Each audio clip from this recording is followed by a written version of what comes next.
Halo sahabat Indonesia, kita bertemu lagi dalam rubrik Hot News kanal Anak Bangsa TV. Sahabat Indonesia, ada yang menarik. Beberapa hari ini saya mendapatkan kiriman gambar-gambar tentang flyer tentang ada rencana semacam seminar, webinar gitu, dan karena virtual yang diselenggarakan oleh PGPI, Persatuan Gereja Pantai Kosta Indonesia. Webinar dilakukan oleh gereja atau oleh keagamaan tertentu biasa-biasa saja. Tapi kali ini agak menarik karena narasumber utamanya adalah Gubernur Anies Baswedan dengan tema yang sangat luar biasa, Jakarta dalam Keberagaman. Nah, ini menarik ini. Ini PGPI ini seolah-olah sedang memaksa atau membuat seorang Anies Baswedan gubernur untuk metamorfose, berpindah dari orang yang dulunya menginginkan Jakarta yang sangat seragam menjadi yang sangat beragam. Sahabat Indonesia, kita mempunyai informasi tentang bagaimana seorang Anies Baswedan bisa duduk manis di Balai Kota Jakarta. Pilgub tahun 2017 itu sudah mengabarkan bahwa seorang Anies Baswedan dan Sandiaga Uno waktu itu menjadi gubernur dan wakil gubernur hasil dari proses demokrasi dalam tanda kutip dengan mengedepankan politik identitas dan mengedepankan agama dalam hal ini. Waktu itu ada masalah dengan mantan gubernur Basuki Cahayapurnama yang dianggap keselio lidah kemudian dipolitisasi. Nah, ini yang dimanfaatkan oleh Anies dengan dukungan kelompok-kelompok Islam, akhirnya dia menang menjadi gubernur. Nah, sekarang ini rupanya Anies sedang melakukan the new branding, membuat tokoh yang toleran, dari yang dulu intoleran menjadi toleran. Untuk membahas ini saya tidak bisa mengomentari, saya akan mengundang seorang tokoh masyarakat, pegiat sosial, kebetulan juga seorang pendeta, ya, dan sahabat saya juga, kakak saya juga, senior saya, Ibu Putri Simorangkir. Ya. Mbak Putri. Iya Mas. Saya agak kaget. Ada sama Mas. Sama. Ada flyer seolah-olah PGPI ini akan memoles seorang Anies menjadi seorang gubernur yang sangat toleran gitu. Betul. Mbak Putri mempunyai pendapat seperti apa? Ya kita kan sama-sama tahu Mas. Kita sama-sama tahu latar belakang Bapak Gubernur kita. Bahwa beliau itu keras di dalam intolerance waktu memasuki masa-masa pemilihan waktu itu. Kampanye ya? Proses kampanye. Ingat dengan mayat dan ayat dan mayat. Ya. Nah, seperti itu.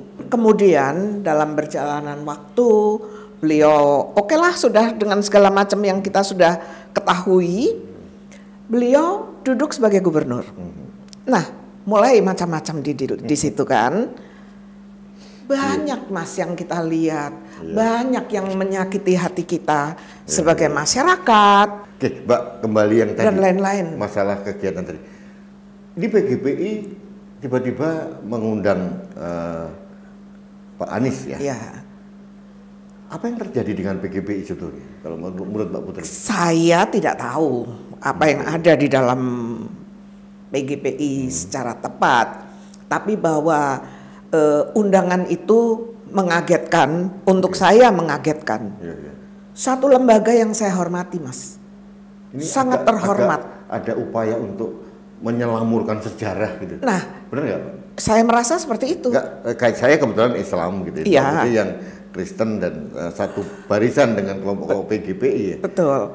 Seharusnya teman-teman PGPI kan jangan pernah melupakan sejarah. Betul. Jas merah. Betul. Betul. Ini kelihatannya dengan langkah PGPI ini citra seorang Anies Baswedan dipoles oleh orang-orang. Bener nggak? Ya dipoles. Jadi kita saya termasuk boleh keberatan. Karena artinya kenapa gereja harus jadi tukang sapu? Nah, artinya apa yang dengan PGPI itu tidak mewakili kelompok Kristen yang lain ya? Tidak mewakili kelompok Kristen yang secara keseluruhan?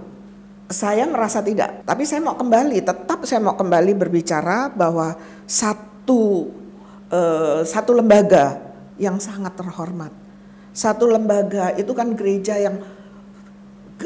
PGBI itu luar biasa besar dan hebat loh Mas. Membawahi 80-an sinode. PGBI itu membawahi 80-an sinode. Sinode itu Mas Rudi, sinode itu membawahi puluhan sampai ratusan gereja-gereja. Jadi ini kan kelihatannya kecil, hanya webinar apalah gitu ya. Tapi menurut saya ini nggak bisa dianggap kecil. Ini tidak bisa dianggap kecil. Karena dampaknya akan besar. Kita memandang satu wadah lembaga yang sangat terhormat, yang kita harapkan mereka kan berpijaknya pada moral dong. Gereja Mas. Gereja. Ya. Bukan komunitas atau organisasi biasa. Kalau yang mengundang teman si A, si B, si C, mengundang siapa, mengundang Bapak ini pun ya nggak soal, terserah aja. Ini informasi yang belum terkonfirmasi. Betul. Ya. Saya dengar karena mungkin ada masalah fulus, mungkin bisa terjadi tidak ya? Waduh Mas, saya nggak bisa menjawab ya. Ini informasi yang masih simpang siur ya. Nggak bisa menjawab, tapi Mas mau mengundang nggak kalau orang yang nggak ada apa-apanya? Iya, logikanya begitu tuh. Ya. Kalau mereka bertindak seperti itu, kita boleh dong berpikir juga dengan kita tidak menuduh PGBI. Tidak. Akal sehat kita sebagai manusia waras itu tidak bisa diperkosa untuk hal yang nggak masuk akal. Gitu. Benar. Tapi itu urusan PGBI ya. Urusan mereka. Dan saya tetap menghormati. Ya. Saya tetap menghormati. Dan saya memang tetap menghormati dan berharap bapak-bapak ini tetaplah berdiri pada kebenaran dan moral. Sebab yang melihat bukan 1-2 orang, bukan untuk kepentingan sekelompok kecil. Ini luas sekali Mas. Ya, saya ini melihat, mohon maaf nih Mbak Putri, saya sebagai pengamat politik itu melihat ada pragmatisme yang dilakukan oleh, mohon maaf ini, para pendeta di PGBI ini. Jadi tidak melihat secara holistik masalah itu, bahwa ada satu proses yang sangat menyakitkan. Bukan hanya kelompok non-muslim, tapi kami-kami yang non-muslim, yang berakal sehat aja juga ikut tersakiti. Karena proses demokrasi kita luar biasa tercederai. Dan saya selalu katakan dalam tulisan saya, dalam statement saya, bahwa Pilgub 2017 DKI itu adalah pemilihan gubernur paling buruk, paling brutal sepanjang sejarah Setuju Indonesia. Pak, setuju. Karena ada ayat mayat, kemudian dikotomi, ada wisata Al-Maidah. Jadi kita benar-benar dikotakkan menjadi Islam dan non-Islam. Islam pun dikotakkan lagi, Islam garis keras pendukung mereka, dan Islam yang akal sehat seperti kita. Nah, apa yang dilakukan oleh PGBI ini menurut saya dari sisi agak berbahaya, menabrak suatu norma yang sudah jadi dan akhirnya bisa memanipulasi kebenaran sejarah. Yang nabrak kok gereja gitu loh. Sayang sekali. Sekali. Sekarang Mbak Putri sebagai tokoh gereja dan pendeta juga, dan apa yang dilakukan oleh Mbak Putri dan kawan-kawan sebagai sesama pendeta untuk mengingatkan mereka? Karena itu kami menulis. Karena itu saya menulis. Ya, karena itu saya kesini untuk mengingatkan. Kalau ada kesempatan, insya Allah bahwa postingan tayangan kita ini dilihat oleh pendeta, Pak, yang dari PGBI itu, apa yang ingin Mbak sampaikan? Saya ingin menyampaikan bahwa gereja tetaplah menjadi gereja.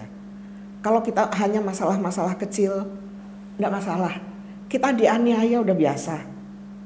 Gereja dianiaya sudah biasa. Enggak pusing dengan aniaya semacam itu. Karena gereja kami bukan hanya dalam fisik. Gereja ada di sini. Nah, sekarang kita, bapak-bapak, siapapun pengurus gereja, jadilah tetap sebagai gereja yang berpijak pada moral, berpijak kepada hal-hal yang benar, yang baik. Jadi sebelum bertindak, sebelum melakukan sesuatu, apalagi hal seperti ini yang sangat sensitif, menyakitkan hati banyak orang, menyakitkan hati jemaat, pikirkanlah. Ini pesan yang sangat touching gitu ya, menyentuh. Mudah-mudahan didengar oleh Pak Pendeta dari pimpinan dari PGBI. Intinya Mbak Putri selain ada apa nanti personal appeal kepada beliau-beliau juga mungkin ada harapan untuk supaya ditunda atau Saya sangat berharap dipikirkan kembali dan dibatalkan. Nah, dibatalkan, Mas. Ini pesan bisa diganti pembicara yang lain. Masih sempat. Masih sempat. Masih sempat. Baik, Mbak Putri. Sangat berbahaya soalnya. Pesannya sudah sampai. Baik. Kita diskusikan. Ya. Yang terakhir, Mbak Putri, ini jemaat Kristen juga akan melihat postingan kita, tayangan kita. Apa yang ingin Mbak Putri sampaikan pada para jemaat saudara-saudara kita? Jemaat kita, orang-orang percaya, saya berharap kita tetap seperti kita, seperti apa adanya kita. Jadi apapun yang ada di luaran sana, itu hal yang berat sekalipun, itu membuat kita semakin dewasa. Semakin dewasa di dalam melakukan, membagikan kasih kepada sesama. Yang baik kita membalas dengan yang baik. Yang buruk bahkan, yang buruk pun kita membalas dengan yang baik. Itu maksud saya. Baik, terima kasih Mbak Putri waktunya dan pesan-pesannya. Sahabat Indonesia, demikian hasil diskusi saya dengan Ibu Putri Simorangkir, seorang aktivis sosial, seorang pemimpin satu komunitas, dan beliau juga seorang pendeta, menyikapi tentang rencana dari PGBI yang akan mengadakan webinar dengan keynote speaker Gubernur DKI Jakarta. Saya pribadi tidak masuk dalam ranah ibadah mereka, tapi sebagai pengamat politik saya katakan memang apa yang dilakukan oleh PGB ini aneh, gitu, karena ada nuansa atau aroma ingin memanipulasi suatu sejarah bahwa seorang Anies Baswedan pilihannya adalah pada waktu itu menjadi gubernur dengan memakai jalan politik identitas. Fine, dalam demokrasi apapun dilakukan. Pada saat kita masih menggunakan one man one vote, tidak bisa kita elakkan suara mayoritas seperti itu. Kita bicara kuantitas tapi tidak bicara kualitas. Tapi itu yang terjadi. Tapi selayaknya bagi kita yang berakal sehat tidak berusaha memanipulasi sejarah dengan rebranding orang-orang yang seharusnya biarlah seperti itu. Itu membahayakan keberagaman Indonesia.